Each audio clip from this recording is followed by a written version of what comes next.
Hello and welcome to this Labor Day edition of Money in Motion video blog. This is Dan Perkins and thanks for watching.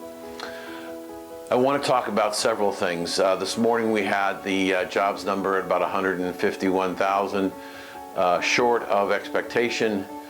Unemployment rate was expected to go down, but it stayed at 4.9.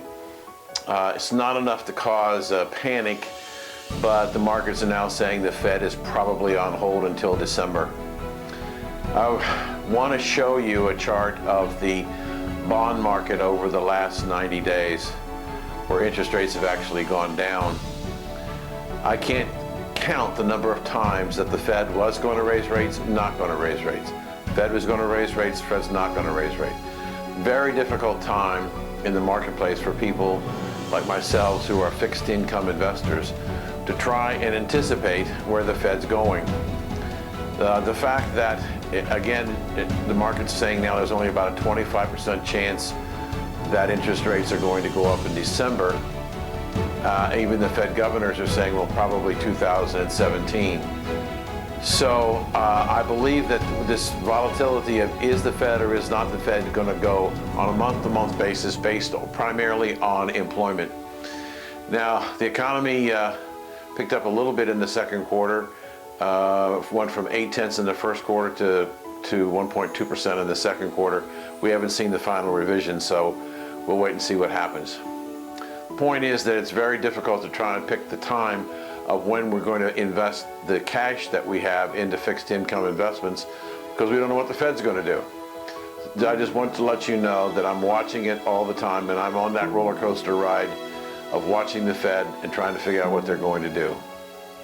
So when I see an opportunity, when I get a clearer direction, then I'll make a decision. I'm going to show you a chart of the stock market. It's measured by the S&P 500 over the last 90 days, and you can see that it's almost virtually unchanged. There's a lot of uncertainty going on in the world, in the capital markets, political uncertainty, not knowing who's going to be elected in November. Hillary was up 10 points. Now she's even. So until that settles down, I don't think the market's going to give us any clear direction either. Saying that it's a very volatile but very narrow range and it's hard to create an opportunity. I also have a chart which is very important, which is the last subject I want to talk about, and that is crude oil. The last chart, which is what I want to spend some time on, is the price of oil. This chart shows the most recent high in July of 2014 to the most recent low of February of 2016. What's important about this chart is that the peak to trough, meaning the top to the bottom, was about 19 months.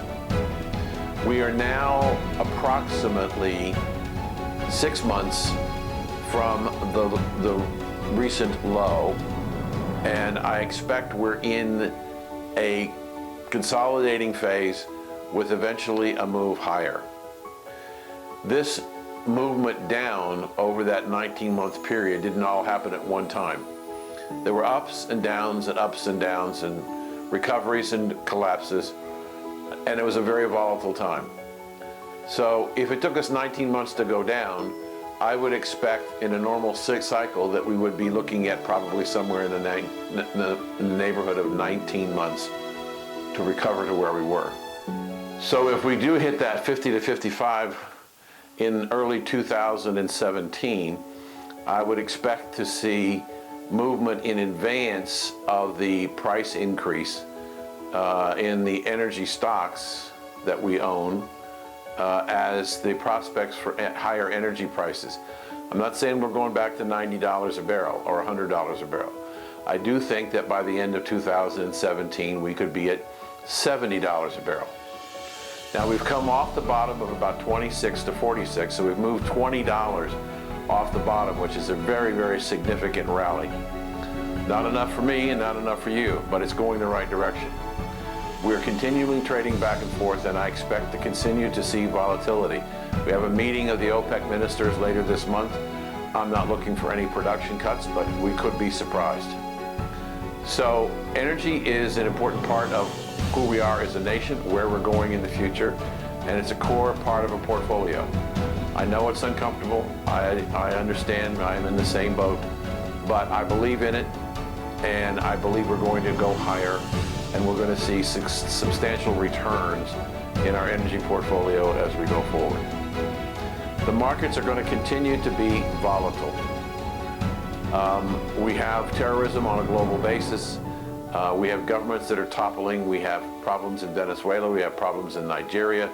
We have the ISIS terrorist attacks happening almost every day. So the world is not as safe as it used to be, especially when we were all growing up.